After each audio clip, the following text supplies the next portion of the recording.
जिसके कान हों वो सुन ले, जिसकी आंखें हों वो देख ले।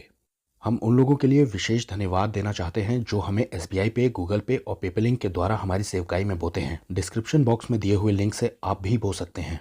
दाऊद जब गोलियत को मारने जाता है तो उसके विषय में लिखा है कि उसके चेहरे से लाली झलकती थी, यानी कि उसकी दाढ़ी मूछ नहीं आई थी। 1 सैमुअल 17 चैप्टर। तब दाऊद ने उन लोगों से कहा जो आसपास खड़े थे, जो इस पलिश्ती को मारकर इजरायलियों की नामधराई यानी कि इंसल्ट को दूर करेगा, उसके लिए क्या किया जाएगा। दाऊद यहाँ पर ये पूछ रहा है कि क्या रिवॉर्ड मिलेगा उसे जो गोलियत को मार देगा। दाऊद गोलियत को मारने जाता है। इसमें एक बड़ा क्रूशियल पॉइंट ये है कि वो रिवॉर्ड मोटिवेटेड था। इसे सीधी भाषा में ऐसे कहा जाएगा कि दाऊद दरअसल इनाम में ज्यादा इंटरेस्टेड था। वो इस बात की पूछताछ कई बार करता है कि क्या मिलेगा उसे जो गोलियत को मार देगा। लेकिन आगे के शब्दों पर ध्यान दीजिए, लिखा है वो खतना रहित पलिश्ती क्या है कि जीवित परमेश्वर की सेना को ललकारे। दाऊद अपने आप में और गोलियत में एक अंतर को साफ देख पा रहा था, और वो अंतर था कि ये खतना रहित है और हम परमेश्वर के लोग हैं। उसे ये बात बहुत अच्छी तरह से मालूम थी कि परमेश्वर हमारे साथ है और इन पलिश्तियों के साथ नहीं है। उसे अपने पूर्वजों की वाचा के बारे में बहुत अच्छे से मालूम था, इसीलिए वो खतना वाली बात कहता है कि हम खतना वाले हैं और ये बिना खतना किए हुए लोग हैं। अगर हम सारी दुनिया के लोगों की बात करें तो उनके पास ना परमेश्वर का वचन है, ना उनके पास परमेश्वर की कोई वाचा है, उनके पास परमेश्वर के वादे भी नहीं है, और ना उन्हें ये कॉन्फिडेंस है कि परमेश्वर के स्वर्गदूत उन्हें बचाएंगे। इसके बावजूद भी वो अपनी जिंदगी को बड़े कॉन्फिडेंस के साथ जीते हैं इसी दुनिया में। और ये कॉन्फिडेंस होना किसके पास चाहिए? ये कॉन्फिडेंस होना चाहिए हम विश्वासियों के पास, जिनके पास सब कुछ है। मतलब कि परमेश्वर की प्रतिज्ञाएं हैं, परमेश्वर की वाचा है, परमेश्वर हमारी ओर से है और हम परमेश्वर के सबसे मजबूत प्लान में शामिल है, यानी कि कलीसिया में। इसलिए परमेश्वर हमारे युद्ध को लड़ेगा। अब दाऊद ने या तो ये बात खुद सीखी थी, या अपने इजराइल के अगुओं से सीखी थी, या अपने घर में सीखी होगी कि इजरायली परमेश्वर के लोग हैं और वो वाचा वाले लोग हैं, वो खतना वाले लोग हैं,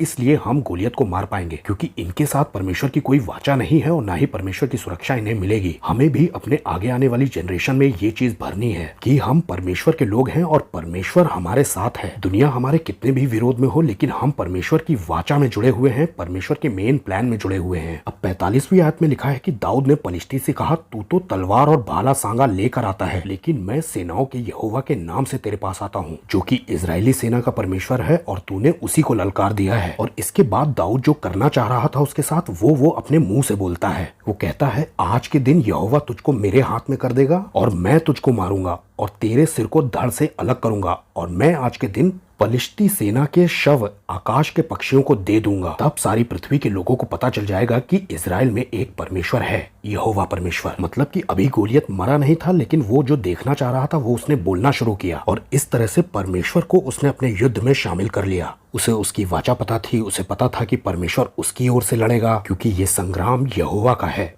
और यही ठीक आपको भी करना है। आप खुद जानिए और अपने घर परिवार में लोगों को बताइए कि परमेश्वर आपकी ओर से है। उन्हें भी बचपन से ही ये बात पता होनी चाहिए, ये अंतर पता होना चाहिए कि परमेश्वर के साथ आपकी एक वाचा है, और आप जो होते हुए देखना चाहते हैं उसे बोलना शुरू कीजिए। तब परमेश्वर आपकी ओर से लड़ेगा, क्योंकि संग्राम यहोवा का है। सबको जय मसीह की।